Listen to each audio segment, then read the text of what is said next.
So you might be asking, what is the point of a $91,000 truck that gets 8 miles a gallon? That's a legitimate question.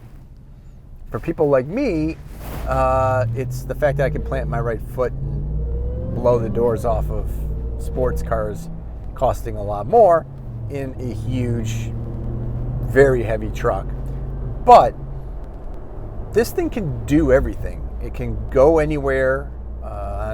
It can haul all your stuff. It can haul all of your passengers in huge comfort. I mean, this is just probably one of the most comfortable interiors you can get. And it does it in style. It does it with a lot of power. It does it with a lot of sound. It could be your one vehicle. If a family needed one vehicle, this does everything. It makes dad happy behind the wheel. It makes everyone else happy with all the space they have, all the stuff they can plug into. It could haul all of their things. You could go camping. You could go off-roading. You could take a cross-country trip. Just bring a lot of gas money. But yes, it could do everything. So that's what this vehicle it represents. It represents something for everyone.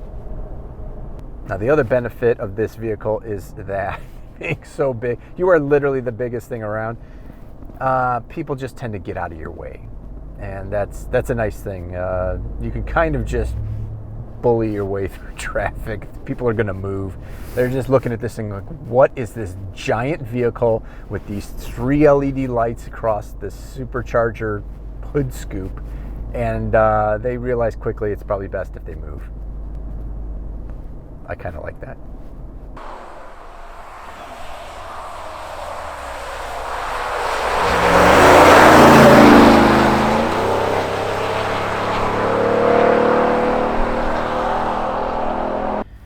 Now, despite the size of this vehicle and its length and its width, once you've been driving it for a couple days, it starts to feel smaller. You can negotiate where you want to go until you got to do a 3-point turn or get into a tight place.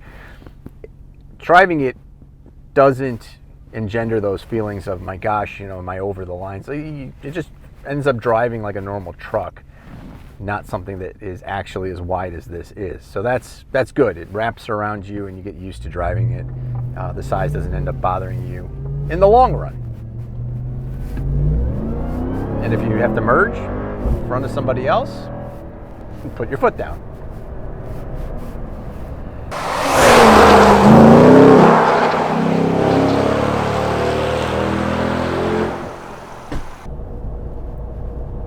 It's weird. This is almost as much fun as driving the C8 Corvette, but in a totally different way. Like the C8 is a corner carver. It just feels like a scalpel in your hand, and this feels like you've got a jackhammer and a chainsaw and a sledgehammer all melded into one, and you just want to obliterate things. You just want to drive over everything.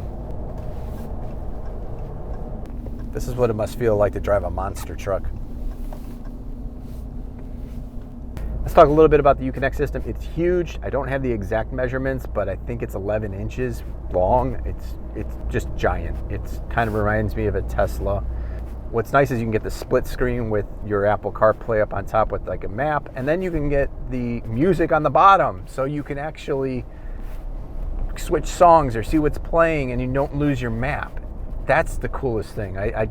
There are some limitations to CarPlay, and they're slowly getting fixed, but this is something that I really appreciate having, is this split screen. You can do other stuff down at the bottom. You can do your heated seats, your AC, heated steering wheel, which works great. The remote start works great to heat the car up. Man, it's been cold here recently, as you can see in this video. It's freezing, but the remote start works fantastic to warm the car up, warms the wheel up, warms the seat up. It's great to come to the car. Of course, you're going to burn about 3 gallons of gas doing that, but hey, it's worth it. I also don't want to neglect that for your $91,000, you get things like radar cruise control, blind spot monitoring, which is very useful since everything disappears in your blind spots when you're this high up. You get automatic emergency braking. You've got, just all the safety features that you'd expect in a $90,000 vehicle, they're here too. And as I said before, the trim level is up to that par as well. Other cool things in the interior, you've got almost like a hidden compartment here with this. It's just cool. There's a little button here. I didn't even notice this at first. Paul got it in the car and was like playing with the dash and hit that button. So there's a little bit of a passenger hidden compartment there. Very cool. The gauges are primarily analog. You do have your speedometer on the right, your tachometer on the left. You have all of the digital information in the middle. A little bit old school there. The TRX logo is prominent right across the top. Very cool. The gauges are clear and easy to read. If you want the digital readout, you can put it down there or you can put it up in your HUD. Down here is where you have all of your mode buttons. So you've got four-wheel auto, four-wheel high, four-wheel low. You can lock the axles if you need to get unstuck. And you have your launch control, and you can switch the different modes, driving modes that are available. There's no two-wheel drive, probably for a real good reason, because you probably would do nothing but smoky burnouts in two-wheel drive mode. Not that that wouldn't be fun. Yeah, you can flip through the mode buttons. You've got custom, mud, sand. You've got rock, Baja, sport mode, tow mode, snow mode, and auto. You know what you don't have? You guessed it, eco mode. They didn't even try. They didn't say like, you know what, we're gonna just put an eco mode in there to try and no. They were just like, yeah, no, it's just, we're not even gonna pretend. This thing is a balls to the wall beast of a vehicle. There is no eco mode when you're going balls to the wall. Even though there's no eco mode, we have to see if Ram went all the way and got rid of the auto start stop. Because now it's time for S Button Challenge. I am very happy to report that Ram goes full balls to the wall with no ass button. All right, no review of the Ram TRX would be complete without exploring the TRX button. You push that button and you will get the performance pages, which you can pick your drive modes. You can customize the auto mode. This also has a valet mode in here. Let's see what that does. It limits the performance of the vehicle, requires a pin. So if you're handing over this truck to somebody else, yeah, you want to definitely use that. Under the performance pages, which does take a while to load, you get all of your performance gauges under the gauges tab, under dashboard tab. You have even a little more. I got boost pressure in there. Under this, the dyno engine tab, you have some really cool stuff. You can see how much power you're making in the motor. Orange is torque, red is power, blue RPM. You have the G-force tab, will tell you what your G-forces are. And then in vehicle dynamics, you've got things like what's your steering angle, whether your rear axle is locked. So here, if I push that button, you'll see it shows locked right there. And the best one is our timer tab. This shows you straight line performance, and you can see that this truck pulls off a blistering 3.90 to 60. It's pulled off a 12.2 quarter mile at 96 miles per hour. When Dodge had the SRT Ram quad cab, which is about the same sort of idea as this when they stuffed the Viper V10 engine, that number I believe was 13.9 in the quarter. This thing is making so much more power and accelerating so much harder than that was. What a fantastic engine this is, this Hellcat engine. Absolutely love it. If you close out of here and you go into race options, you can set what RPM level you want your launch control to launch at. And then you've got the option of shift lights and things like that.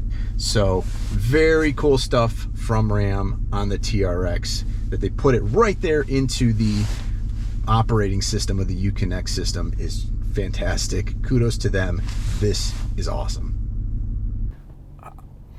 I said it before, I'll say it again. I really like this interior. It doesn't have, you know, the fancy all digital dash, but I don't care.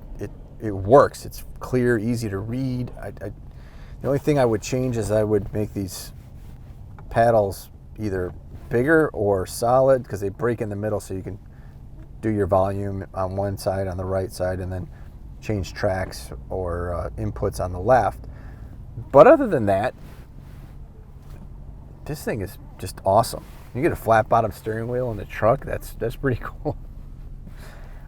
What a great job. No wonder Ram is basically known as the best interiors in the business right now. It really is. Just well laid out, well done, beautiful stitching. And even on the grab handles, it's leather stitched. Who leather stitches a grab handle?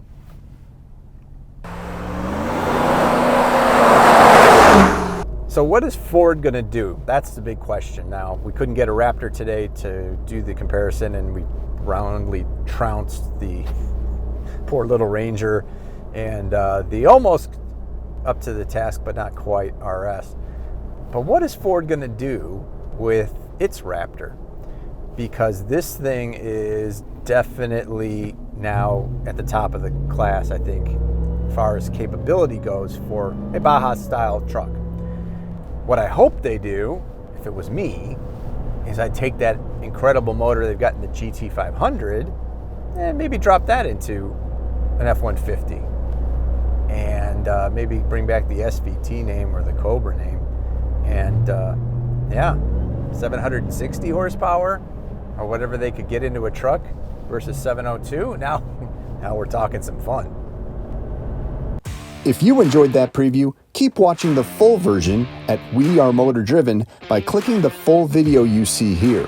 And be sure to subscribe and hit the notification bell while you're over at We Are Motor Driven, because that's where you'll find all your favorite Sons of Speed productions.